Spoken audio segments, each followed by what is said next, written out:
Assalamualaikum warahmatullahi wabarakatuh. Kembali lagi dalam JSA, jangan salah arah.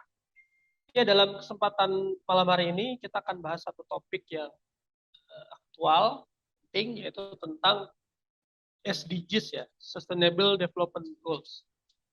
Yaitu apa? Yaitu tentang agenda bersama ya, hampir 193 negara lah untuk mencapai satu tujuan bersama. Sebelum kita bahas dengan narasumber, mari kita saksikan video terlebih dahulu. Silakan.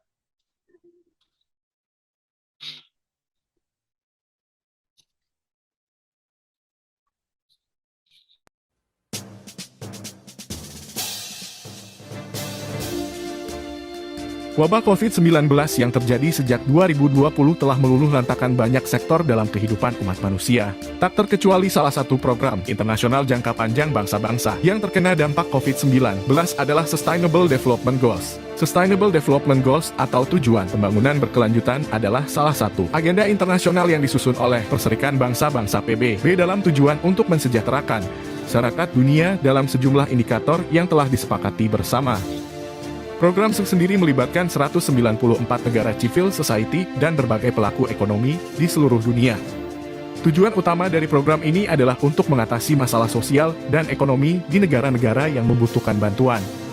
Sendiri memiliki 17 tujuan dan 169 target yang diharapkan akan tercapai pada tahun 2030 mendatang.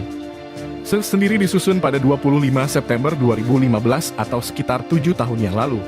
Sejak disusun pada 2015, setiap tahunnya ini relatif berjalan dengan baik. Program-program dan capaian-capaian ini relatif dapat dirasakan oleh banyak negara. Karena masing-masing negara memang cukup berkomitmen mewujudkan tujuan sendiri karena terkait dengan national interest masing-masing negara. Namun menginjak tahun kelima, yaitu pada 2020, tiba-tiba dunia dihantam pandemi COVID-19 yang membuat kehidupan masyarakat global terdampak. Tak terkecuali program-program sendiri yang telah disusun sejak 2015 pun banyak yang harus terhenti karena hampir seluruh negara di dunia berfokus negaranya untuk memerangi pandemi COVID-19. Akibat adanya pandemi COVID-19 ditambah kemudian konflik Rusia-Ukraina yang menciptakan inflasi dan resesi, maka dapat dipastikan target-target mengalami perlambatan dan kemunduran. Apalagi di saat ini akibat pandemi dan konflik Rusia-Ukraina, negara-negara maju di Eropa seperti Inggris, Jerman, Prancis mengalami dampak yang luar biasa.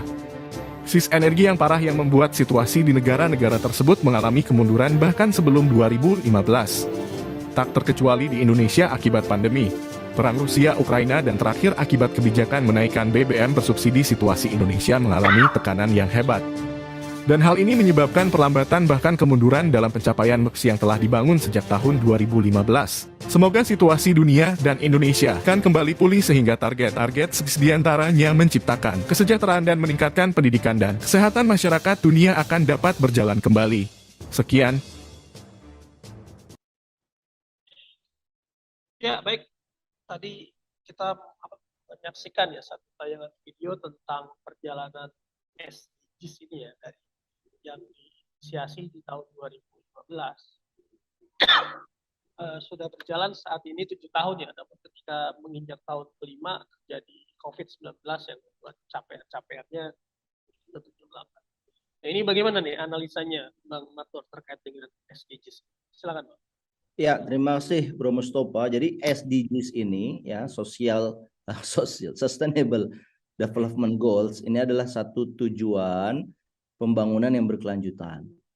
Bagaimana pembangunan berkelanjutan itu, agenda yang utamanya itu salah satunya adalah pemberantasan kemiskinan. Nah, pemberantasan kemiskinan dan juga tujuan-tujuan lain ya, itu tidak bisa terpenuhi manakala pertumbuhan ekonominya itu melemah. Dan kelihatannya ya pasca COVID ya, pandemi COVID-19 yang melanda di seluruh dunia, kelihatannya pencapaian tujuan pembangunan berkelanjutan itu mengalami satu miss target.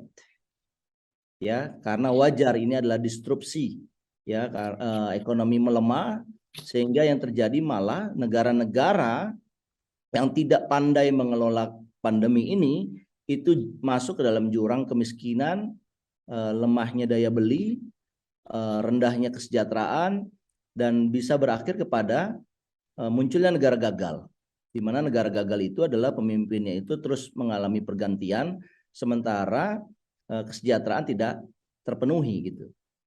Nah, bagaimana dalam konteks Indonesia ya? Indonesia tentunya juga mengalami hal yang sama. Ya, target kita dalam memenuhi SDGs ini kelihatannya harus mengecewakan ya, karena target-target ini menjadi tidak tercapai. Ya, contohnya misalkan kita bicara mengenai kemiskinan, angka stunting ya, kelihatannya angka stunting ini tidak menurun ya. Bagaimana angka stunting ini menurun kalau ekonomi para rumah tangga miskin itu malah memburuk ya, daya beli mereka melemah. Apalagi situasi tahun ini ya diwarnai dengan satu konflik Ukraina Rusia yang terus-menerus terjadi, bahkan mengalami akselerasi. Bagaimana Rusia siap melakukan mobilisasi ya 300.000 tentaranya untuk datang ke Ukraina. Ini kan satu perkembangan yang membahayakan begitu. Belum lagi kita melihat untuk konteks Indonesia adanya kenaikan BBM yang kemudian disertai dengan berbagai kenaikan barang dan jasa, kenaikan biaya transportasi, ya kan, kenaikan bahan-bahan pokok lainnya gitu. Jalan tol juga ikut naik gitu. Dan itu semua memberatkan masyarakat, terutama kelompok-kelompok kelas menengah, termasuk juga kelompok miskin. Meskipun kelompok miskin katanya sudah ada bantuan langsung tunai ataupun bantuan upah ya, BLT dan BLU ya, itu tetap saja tidak mencukupi karena bantuan sosial itu berlangsung temporary saja, hanya 3 bulan.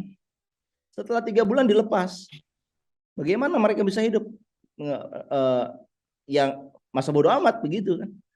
Nah, saya kira itu yang membuat kenapa tujuan-tujuan pembangunan berkelanjutan ini akan tidak sesuai dengan target gitu. Bahkan kalau kita masih menggunakan pola-pola lama, kebijakan ekonomi gaya lama, di mana kebijakan itu didasarkan pada ekonomi berbasis hutang, malah pencapaian SDGs ini akan semakin jauh.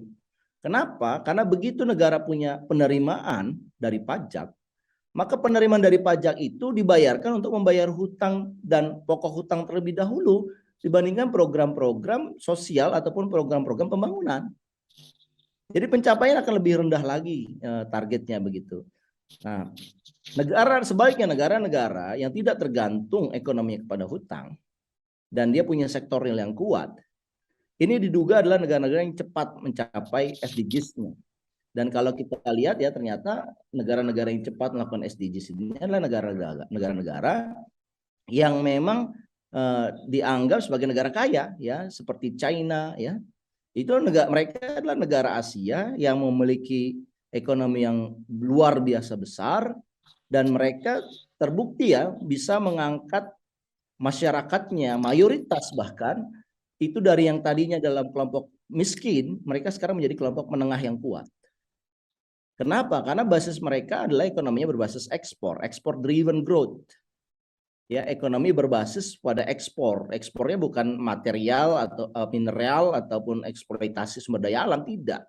Ekspornya dalam bentuk manufacturing product. Nah, itulah yang membuat mereka pencapaian SDGs-nya jauh lebih baik dibandingkan negara-negara lain.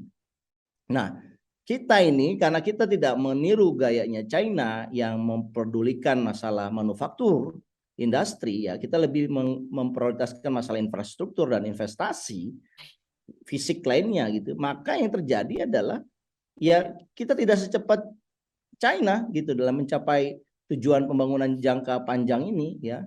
Kita lihat saja angka kemiskinan, meskipun angkanya menunjukkan adanya penurunan ya, sekitar 5,1% gitu ya. Tetapi itu kemiskinan absolut. Sedangkan orang-orang yang rentan miskin ini jumlahnya banyak dan bisa jadi mereka juga masuk dalam kelompok miskin tapi tidak terdata. Tidak terdata oleh BPS karena sulit untuk mendata itu. Kita tidak punya data yang up to date gitu. Nah, sekali lagi, apakah capaian SDGs Indonesia membaik atau memburuk pasca COVID-19? Maka analisis kita mengatakan capaian SDGs Indonesia ini bertambah mundur ya, bertambah buruk. Itu karena kita salah menjalankan kebijakan ekonomi. Demikian, Bro. Baik, Bang. Eh, artinya kan dengan situasi saat ini ya, bahkan yang saya amati misalnya kan kita tahu di Inggris ya sedang terjadi situasi yang berat ya, terutama di negara-negara Eropa ya, akibat krisis energi lah yang terjadi, perang Rusia Ukraina dan kemudian pandemi juga. Artinya bisa jadi kan kondisi mereka saat ini itu jauh lebih tidak baik dibanding deklarasi MDGs di 2015. Berarti kan tidak hanya terjadi perlambatan ya, tapi di negara tertentu terjadi kemunduran ya, bahkan di negara-negara Eropa. Gimana ya Abang lihat? Iya, ini yang terlihat ya, negara-negara Eropa yang tadi Mustafa sampaikan mengalami kemunduran, itu ternyata tidak semua negara Eropa.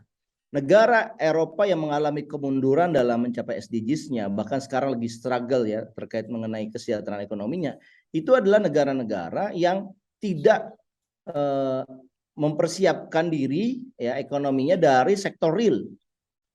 Ya, tetapi mereka mengandalkan sektor jasa, apalagi jasanya adalah investasi. Contoh misalkan Inggris ya. Inggris kita tahu dia menjadi pusat keuangan dunia.